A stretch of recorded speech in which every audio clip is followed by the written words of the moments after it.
The invitation hit me like a sledgehammer to the gut. My hands trembled as I read the looping cursive script. You are cordially invited to the engagement celebration of Briar Foster and Elliot Grayson. Elliot, my ex-fiancé. Briar, my own sister. I stumbled back, crumpling the embossed card in my fist as nausea washed over me. How could they? Briar knew every sordid detail of Elliot's betrayal, how he had lied and cheated throughout our relationship. She had been my shoulder to cry on when I finally mustered the courage to walk away. The doorbell chimed, jolting me from my daze. I flung open the door to find Briar standing there, a smug grin plastered across her face. Aren't you going to congratulate me, sis? I gaped at her, words failing me. Briar's grin widened as she flaunted the gaudy diamond ring. What's the matter, Ava? Cat got your tongue? How could you? I croaked, finally finding my voice. With Elliot, of all people. Briar's eyes glinted with malice. Oh, didn't he tell you? I'm pregnant. The ground seemed to shift beneath my feet. You're... What? Yeah, that's right. She placed a possessive hand on her still flat abdomen. Elliot and I are having a baby. Looks like he chose the right sister after all. White-hot rage blazed through me. I grabbed her arm, fighting the urge to slap that smirk off her face. You lying snake! How could you do this to me?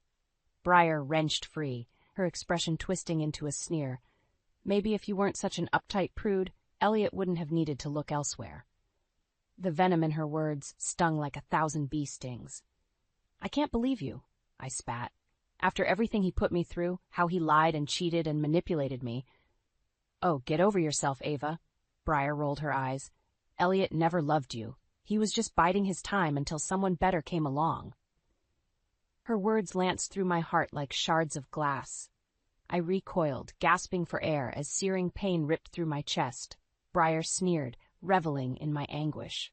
Face it, sis, you're nothing but a lonely, pathetic loser. Elliot and I are meant to be together. With those parting words, she turned and sauntered away, leaving me shattered on my doorstep.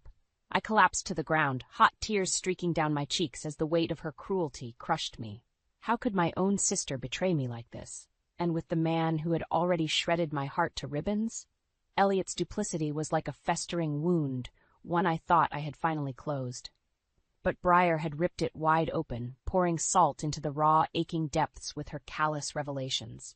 As the shock ebbed, a familiar ember of determination flickered to life within me. The same resilience that had carried me through the emotional turmoil of my broken engagement. I would not be a victim anymore. Not to Elliot's manipulation, and certainly not to my sister's vicious betrayal. Staggering to my feet, I clenched the crumpled invitation in my fist. If it was war they wanted, then war they would get. I spent a restless night tossing and turning, haunted by memories of Elliot's betrayal. Images of his lies and infidelity flickered through my mind in agonizing detail. The late nights at the office, the unexplained charges on our credit cards, the lingering scent of another woman's perfume clinging to his clothes. How could I have been so blind, so trusting? Elliot had been a master manipulator, spinning an intricate web of deception around me. His charm had disarmed me, lulling me into complacency while he carried on his affairs right under my nose. By the time I finally caught on, the damage was done. The morning light filtered through my curtains, the new day offering no respite from the shadows of the past. I dragged myself out of bed, numb and hollow, my mind still reeling from Briar's cruel revelation. Elliot never loved you. Those words echoed in my head like a death knell. The bitter truth I had always suspected but never wanted to face. Our entire relationship had been a sham, a hollow charade orchestrated by a man devoid of conscience or remorse. As I sipped my coffee, my phone pinged with a text from my best friend, Jenna. I heard about Briar and Elliot. Are you okay? I grimaced, suddenly acutely aware of how quickly news traveled in our small town. No doubt Elliot had been spinning his version of events, painting me as the jilted ex-fiancé, bitter and unhinged. I'm fine, I lied, not ready to divulge the full extent of Briar's treachery, just a bit shocked is all. Jenna didn't buy it for a second. Come on, Ava, it's me. Talk to me. I swallowed hard, my throat tight with anguish. It's not just that they're engaged. Briar's pregnant, too. There was a long pause before Jenna's reply came through. Oh, honey, I'm so sorry. The tears I had been holding back finally spilled over, hot and shameful. I don't know what to do, Jen. How could she do this to me, with him of all people? That's just... wow. Jenna struggled to find the right words. I mean, I know Briar has always been a little wild, but this is a whole new level of messed up. I let out a hollow laugh, grateful for Jenna's unwavering support even in the face of my family's dysfunction. Well, you know what they say. The truth comes out eventually, she continued. If Elliot really is the lying scumbag we all think he is, it'll catch up to him sooner or later. Her words resonated deep within me, fanning the smoldering embers of determination that had ignited the previous night. She was right. The truth couldn't stay buried forever. And when it finally surfaced, I would be ready. You're right, Jen, I said, my voice hardening with resolve. He's not going to get away with this. Not this time. There was a pause as Jenna processed the shift in my tone. Ava, what are you planning? A grim smile tugged at the corners of my mouth. Don't worry about it. Just know that before this is over, Elliot Grayson is going to get exactly what he deserves. I disconnected the call, my hands already in motion. If there was one thing I had learned from my ill-fated relationship with Elliot, it was how to unravel the tangled webs of lies and deceit. And this time, I held the thread that would unwind his entire world. With renewed determination, I set out to uncover the truth about Elliot's misdeeds.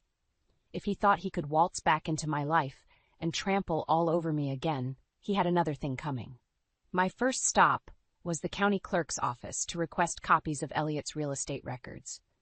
As a licensed agent, he was required to file detailed reports on every transaction, a veritable treasure trove of information, if one knew where to look. Knock, knock, a voice called out as the office door swung open. Speak of the devil. Elliot strode in, trademark smirk plastered across his face as he made a beeline for the clerk's desk. I shrank back, praying he wouldn't notice me lurking in the corner. Morning, Janice, he oozed in that fake, syrupy tone that used to make my skin crawl. I've got a new listing I need to get filed ASAP. Janice, the matronly clerk, instantly morphed into a simpering fool at Elliot's very presence. Of course, Mr. Grayson. Anything for our top seller. I fought back a wave of nausea as they exchanged hushed purrs, no doubt greasing the wheels of another one of Elliot's shady deals.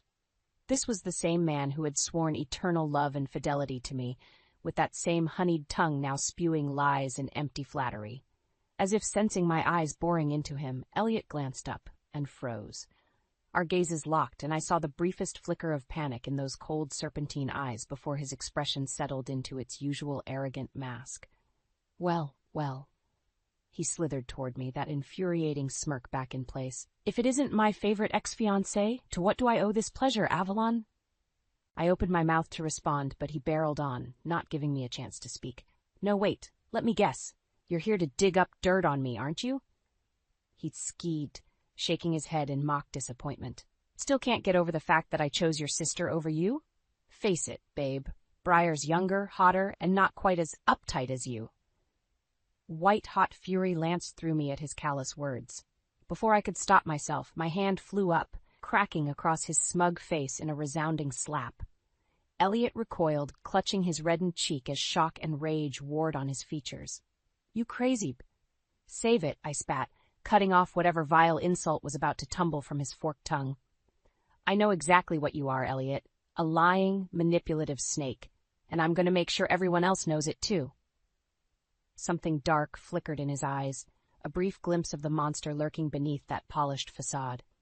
For a heartbeat, I was almost afraid of what this soulless creature was capable of. But the moment passed, and that too familiar sneer twisted his lips. Is that so? Well, good luck with that, sweetheart. You've got nothing on me. We'll see about that. I matched his glare, refusing to be intimidated. Your house of cards is about to come crashing down, Elliot, and when it does, you're going to have a lot more to worry about than keeping your dirty laundry hidden.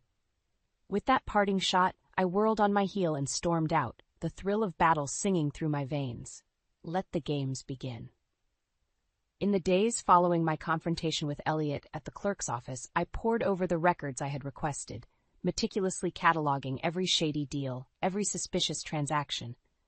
The more I uncovered, the more a sinister pattern began to emerge, a tangled web of fraud, kickbacks, and blatant disregard for ethics or legality. Just when I began to feel overwhelmed by the sheer scope of Elliot's misdeeds, an unexpected ally fell into my lap. Avalon Foster? I glanced up to find a tall, broad-shouldered man looming over my table at the local diner. He looked vaguely familiar, but I couldn't quite place him. Yes. Dean Harris, he said, extending a calloused hand. I used to work with that scumbag Elliot Grayson. Recognition sparked in my mind. Dean had been one of Elliot's colleagues at the real estate firm before abruptly leaving under mysterious circumstances a few years back. The rumor mill had been rife with speculation, but the details were never quite clear.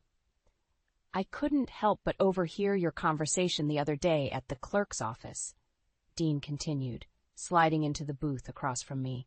You're not the only one with a bone to pick against that weasel. I arched a skeptical brow, clutching my paperwork a bit tighter.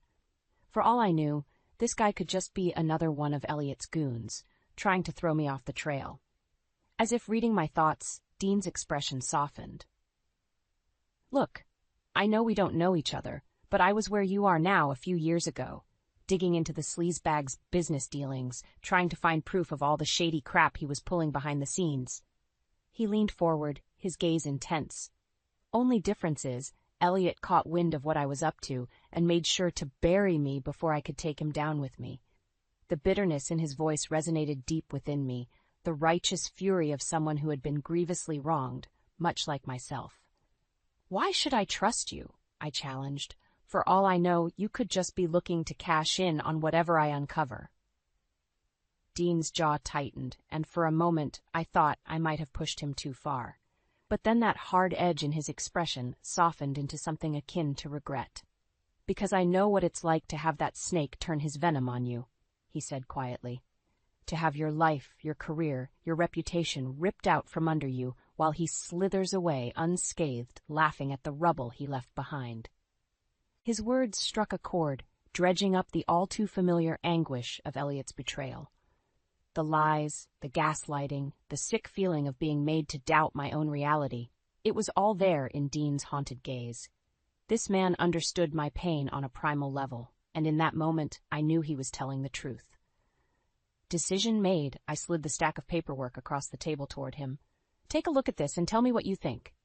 Dean's brows shot up as he flipped through the damning records, a low whistle escaping his lips. Son of a bitch. You really did your homework. A grim smile tugged at the corners of my mouth. That's just the tip of the iceberg. He looked up at me then, newfound respect glinting in those steely eyes. Okay, Foster, you've got my attention, so what's the plan? My grin widened, feral and vindictive and oh so satisfying. The way I see it, we've both got a score to settle with Elliot Grayson. I leaned forward, bracing my elbows on the table. And I don't know about you, but I'm feeling pretty damn motivated to make that snake pay for his crimes. Dean matched my feral grin with one of his own. I'm listening. With Dean on board, our mission to take down Elliot Grayson kicked into high gear. We spent countless hours poring over financial records, cross-checking receipts and bank statements, building an airtight case against the slimy bastard. As the evidence mounted, so too did the threats. It started small, a flat tire here, a broken window there, petty acts of vandalism that could easily be dismissed as random occurrences in a small town. But I knew better.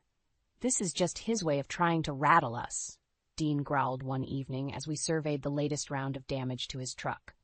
Typical Elliot, too much of a coward to face us head-on. I nodded grimly, my grip tightening around the crowbar I had grabbed for self-defense. He's getting desperate. That means we're getting close. A dark chuckle rumbled from Dean's chest. You scared, Foster? I shot him a withering glare. You wish? The corners of his mouth quirked up in a begrudging grin. That's what I like to hear. Despite the bravado, I'll admit a tendril of unease had started to slither its way into the pit of my stomach. Just how far was Elliot willing to go to protect his precious house of lies? The answer came a few nights later in the form of a chilling reminder. I was locking up the school after tutoring when a faint noise from the hallway gave me pause. Grabbing the baseball bat I kept in my desk for safety, I crept toward the source of the sound and felt my blood run cold. There, crudely scrawled across the lockers in vivid crimson, was a single word, stop. Below it, like a signature of sick promises yet to come, was sprayed the unmistakable symbol of Elliot's real estate firm, a serpent coiled around a bright red apple, its fangs bared in a menacing hiss. The hairs on the back of my neck prickled as the weight of that wordless threat settled over me like a shroud. This was no longer a battle fought with harsh words and petty acts of retaliation. This was war. I fumbled for my phone with a trembling hand, my fingers already pulling up Dean's number. He answered on the first ring, his voice taut with the same cold dread that had seized my own body. "You've seen it too, I take it?" I swallowed hard, nodding despite knowing he couldn't see the gesture over the phone. "Yeah, at the school. Same here, some punks tagged the side of my building with that same creepy-ass snake symbol." There was a pause, then Dean's tone sharpened with grim resolve. "Okay, that's it. We're done playing nice with this piece of garbage. You know I'm in," I said, my own resolve hardening to steel in the face of Elliot's escalating intimidation tactics. It's time to shove all this back in his smug face and put an end to his reign of terror once and for all. My thoughts exactly. The hard edge in Dean's voice sent an anticipatory thrill zinging through me. "I'll make the arrangements. We do this my way, no more pulling punches. It's all or nothing from here on out. You ready for this, Foster?" My fingers closed around the baseball bat with a grim smile. Born ready. The battle lines had been drawn and there was no turning back now. One way or another, this would all be over soon. Elliot Grayson was going down, and this time he was taking the rest of us with him. The night of Elliot and Briar's engagement party arrived with the kind of electric tension that crackles in the air before a thunderstorm. Dean and I had spent weeks meticulously laying the groundwork, biding our time until the perfect moment to unleash our vengeance. As the guests began to trickle in, I could feel their curious eyes tracking my every move. No doubt the town gossips had been working overtime, spinning wild tales about the jilted ex-fiancé crashing her sister's celebration. Little did they know, this was no mere act of jealousy or spite. This was retribution, long overdue. "You sure you want to go through with this?" Dean murmured, falling into step beside me as we surveyed the gathering crowd. "Still a chance to back out, no hard feelings." His words barely registered. My focus was locked on the sleek black Escalade that had just pulled up to the curb. Elliot stepped out first, resplendent in an Armani suit that likely cost more than my annual salary, with Briar hanging off his arm like a designer accessory. My lip curled in disgust at the picture of smug affluence they made. How many innocent lives had Elliot ruined to maintain that polished facade? How many hard-working folks had he cheated and manipulated out of their life savings, all to feed his ravenous greed? Not anymore. Tonight, the truth would finally see the light. "No backing out," I said, low and deadly. "It's time to burn this whole thing to the ground." Dean's gaze sharpened, a predatory glint in his eye. "You got it, boss." With a silent nod, we split off, Dean to make the final preparations while I slipped through the crowd to get into position. My heart thundered in my chest, an intoxicating cocktail of nerves and vindictive glee coursing through my veins. Showtime. The opening chords of the wedding march rang out, drawing everyone's attention to the grand staircase where Elliot and Briar had positioned themselves, beaming and waving to their adoring fans like they were celebrities on the red carpet. My stomach turned. These people were so blissfully blind to the monster they were celebrating. But not for long. "If I could have everyone's attention!" Elliot's voice boomed out, instantly commanding the room. I tensed, gripping the remote control in my pocket as he cleared his throat with a smug flourish. "Before we get this party started, I just wanted to take a moment to thank you all for being here tonight." As he launched into his self-aggrandizing spiel, I felt Dean's eyes boring into me from across the room. A fleeting nod was all the signal I needed. Showtime. With a sharp jab of my thumb, I punched the button on the remote, unleashing a wave of chaos. All at once, every display screen and video monitor in the room flickered to life, bathing the stunned guests in a rapid-fire deluge of images and documents. Bank statements highlighting six-figure wire transfers, email threads explicitly detailing kickback schemes and backroom deals, video recordings of intimate encounters, the unmistakable evidence of Elliot's innumerable infidelities.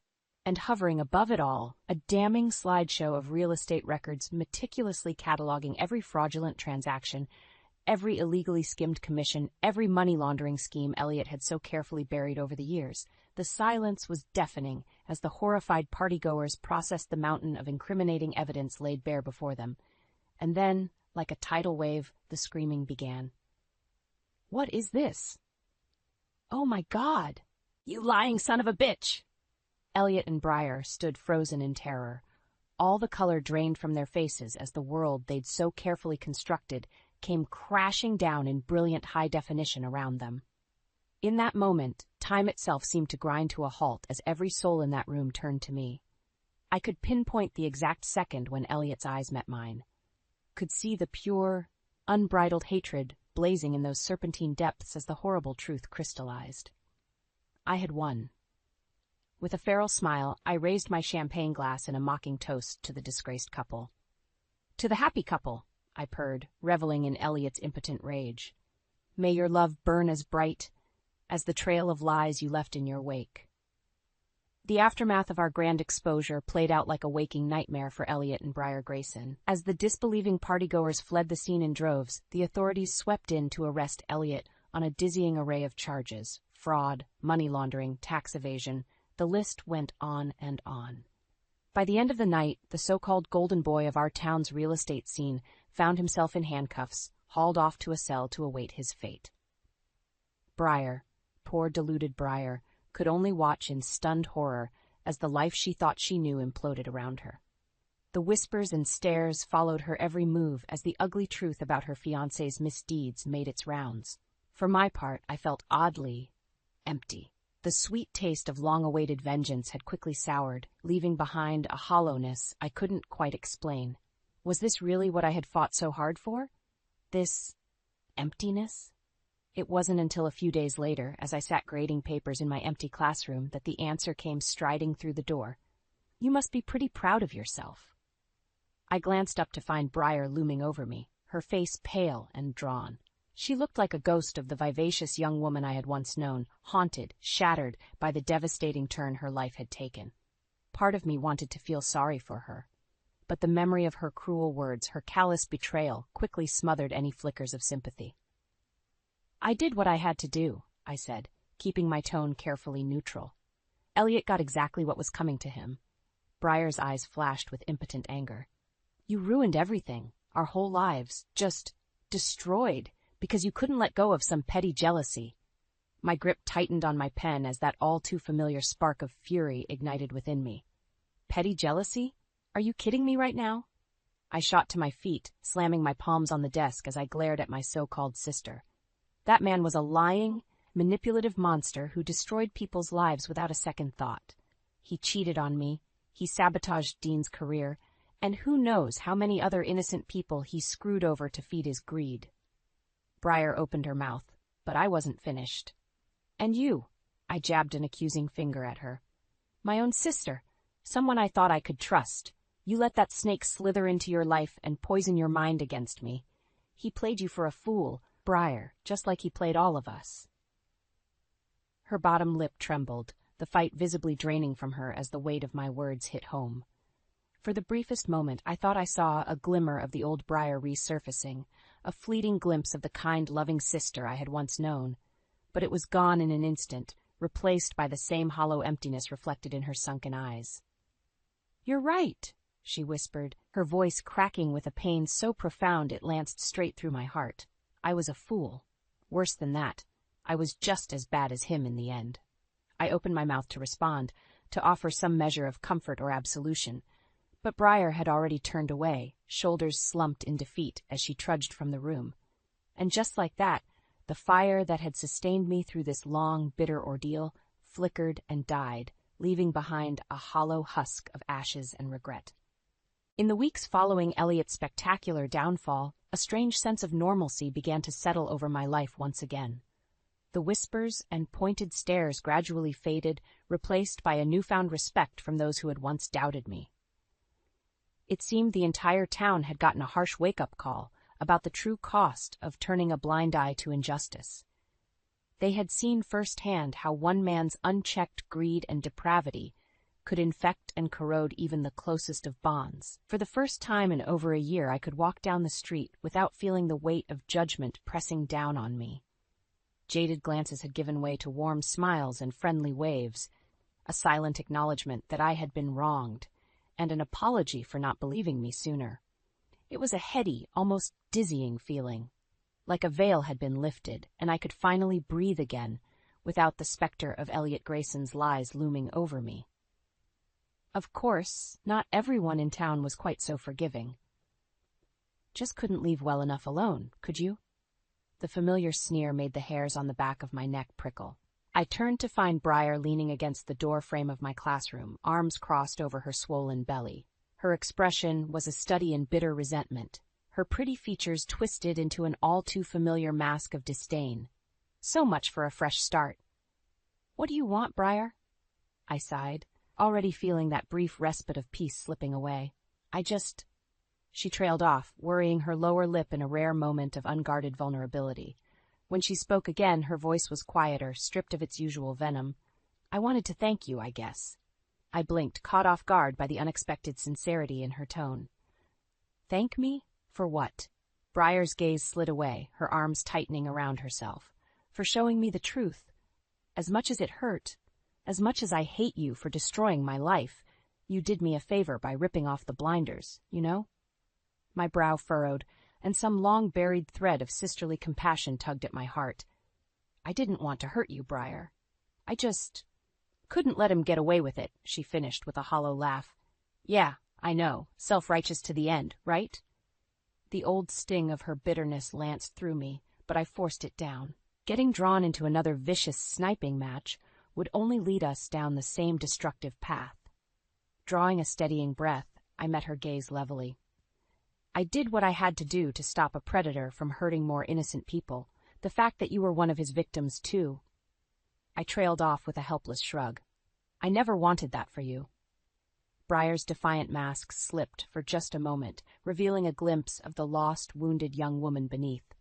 A few beats passed in tense silence before she finally gave a curt nod.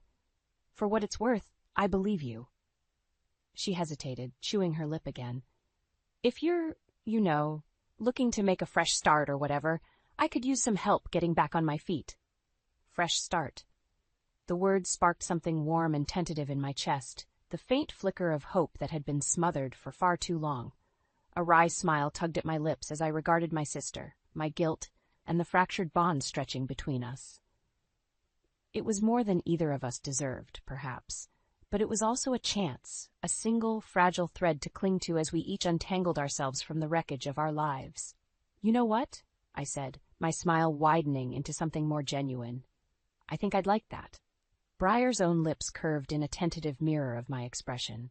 It wasn't much, a simple shared moment of understanding between two souls irrevocably scarred, but it was enough to ignite that sputtering flame of hope into a steady burn. Whatever came next, we would face it together. As sisters, united against the storms that had once threatened to tear us apart. It was a new beginning, fragile and imperfect, but a beginning nonetheless.